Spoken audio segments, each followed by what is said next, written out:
Nausicaä: The Valley of the Wind is one of my favorite animated movies of all time, one of my favorite movies of all time, and certainly my favorite Ghibli film that I've seen.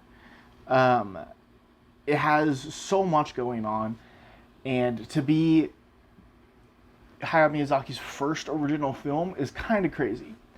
Um, and I just wanted to take some time and talk about all the things I love about it, um, going by it thematically, in order. In I have an outline that I want to go through. When I was first thinking about this and trying to come up with the structure of the video, I was gonna have like multiple like shooting locations, but I decided that that's probably a little too much for this one. So I'm just gonna talk. Sounds good. The two most obvious like subjects that this film tackles is ecology and warfare. So I'm going to talk about those two first, and then I'm going to get into a third, which I think is really interesting and maybe tells us a little bit about Miyazaki, and how he kind of tackled the subject. So we'll get into it. Part one is warfare. Interestingly, so this movie was released in 1984 in Japan, and it deals explicitly with the Cold War. Obviously, that's not said in this science fictional universe, but it is undoubtedly about the Cold War. And coming out in 1984, kind of at the end of the height of the Cold War, is really, really interesting. This was obviously something Miyazaki was thinking about and dealing with, and to be coming out during the Cold War and having the content and the dialogue that it does, just straight up mocking the Cold War. There are characters that explain that if they don't have the weapon, then the other nations do and they will lose. So like, this is explicitly about a race to nuclear power, which the movie also just extremely condemns. There are scenes of nuclear explosions. The nuclear fallout is essentially what created the environment, the world we're in now. And in no uncertain terms is Miyazaki just condemning this. He condemns violence as a whole, but very, very specifically, it is nuclear or atomic warfare.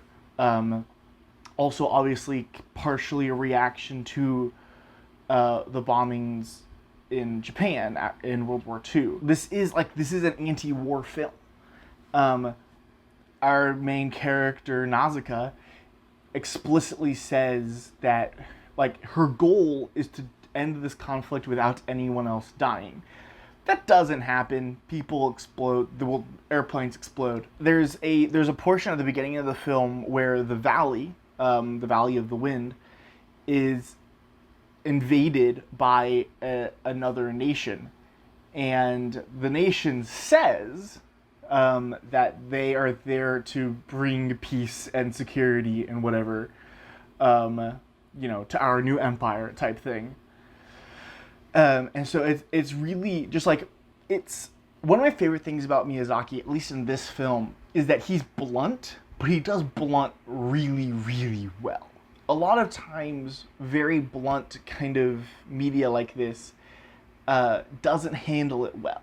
It pretends that it's not blunt, but is. And Miyazaki knows that he's being blunt, but he just handles it so well. And all the dialogue that characters say feel like something they would say in the moment.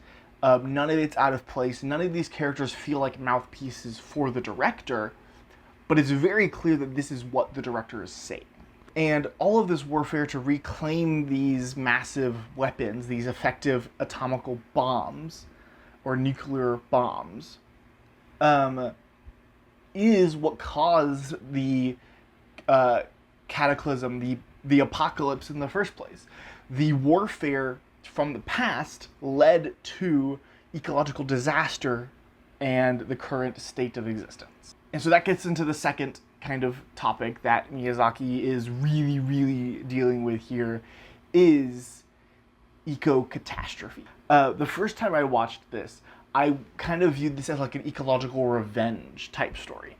Like you kill the like you damage the environment will damage you.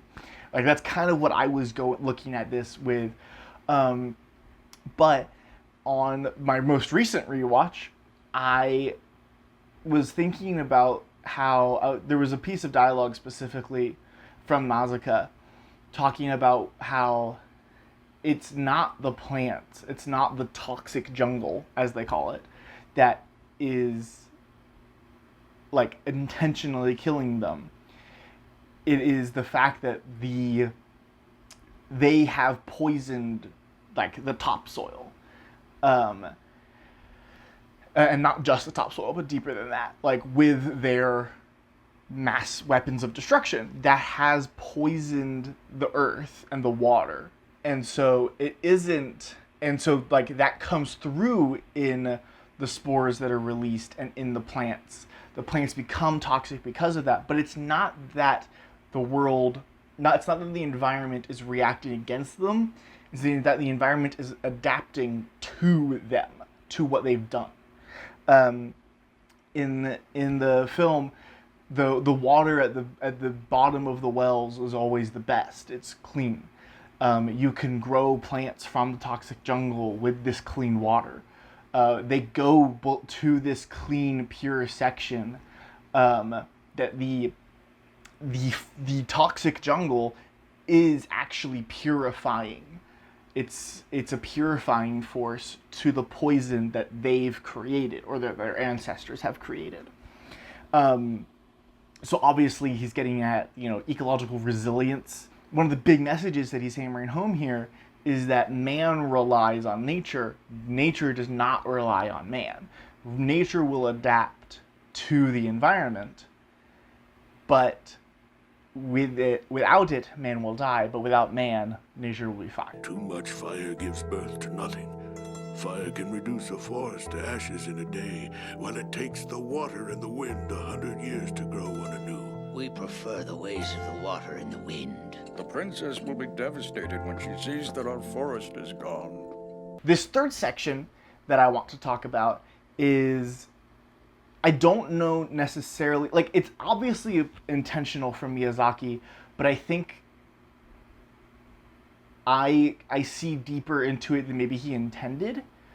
So maybe you'll have to tell me if I'm wrong. But I want to talk about the need for salvation. First off, we need to be saved from ourselves. Every problem in this film that needs to be fixed is a result of the inherent selfishness and evilness of man. Miyazaki is certainly not arguing in this film that humans are inherently good. There has to be the savior to save them. And so they need a savior to get out of the current situation and the effects of previous conflict. And that's where Nausicaä comes in. She is quite literally a foretold savior. There's legends about her. She'll come and she'll save everyone. She restores the balance between nature and man. How to end this is, it seems that he's saying that we need a savior. Now, what I'm going to draw here are some biblical similarities that I don't know if that's necessarily a goal that he had. I feel like it might have been, but given the fact that he's not a Christian, and I think vaguely agnostic, you can correct me on that one.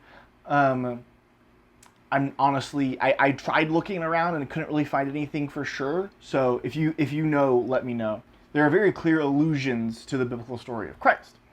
One, the most obvious one, is that she dies and is brought back to life, and not while she's dying, but after she's brought back to life, she stands with her arms out in the figure of a cross. I don't know if this was his intention. It seems undeniable. Like, I have to feel like this was his intention, but I don't know for sure. We have a foretold savior who dies and is raised back to life. That sounds like Christianity.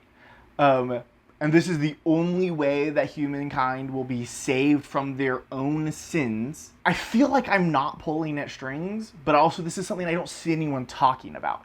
And I've read stuff about this film, and I've watched video essays about this film. I don't know for sure because I don't see anyone talking about this, but I also feel like it's just blatantly obvious. Anyway, so those are kind of my main thoughts. The obvious kind of messages here are anti-war and caring for nature. But at the core of this is that we need to be saved from ourselves. And that's really what I latched onto on at least on my most recent watch. That was my main thoughts on it. I love Nausicaä, the Valley of the Wind so very much. Very long name. I love it. It's beautiful. It's gorgeous. It's just everything I look for in any kind of film. It's pretty. It's about nature. I love science fiction about nature and religion. And to me, this is a very theological piece. One thing that I did some minor research on before this was Nausicaä being named Nausicaä. Nausicaä is a character from the Odyssey. At one point, Odysseus lands or comes adrift on a shore. He's ragged from like starvation and salt water, but she finds him. She's a princess. She brings him to her father. Her father welcomes him and gives him ships to go back to his homeland, to Ithaca. And I tried to figure out kind of what was the connection there.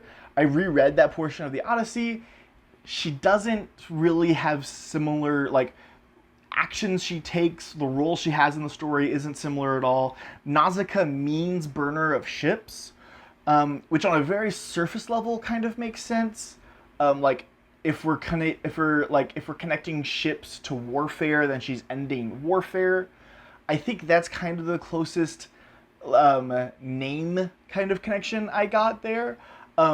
Reading the Wikipedia on this, I couldn't get access to the sources that the Wikipedia was referencing, but the Wikipedia, at least referencing sources, says that he named it after reading a book about characters of Greek mythology, and in this book, the author poses Nausicaä as a lover of nature, primarily.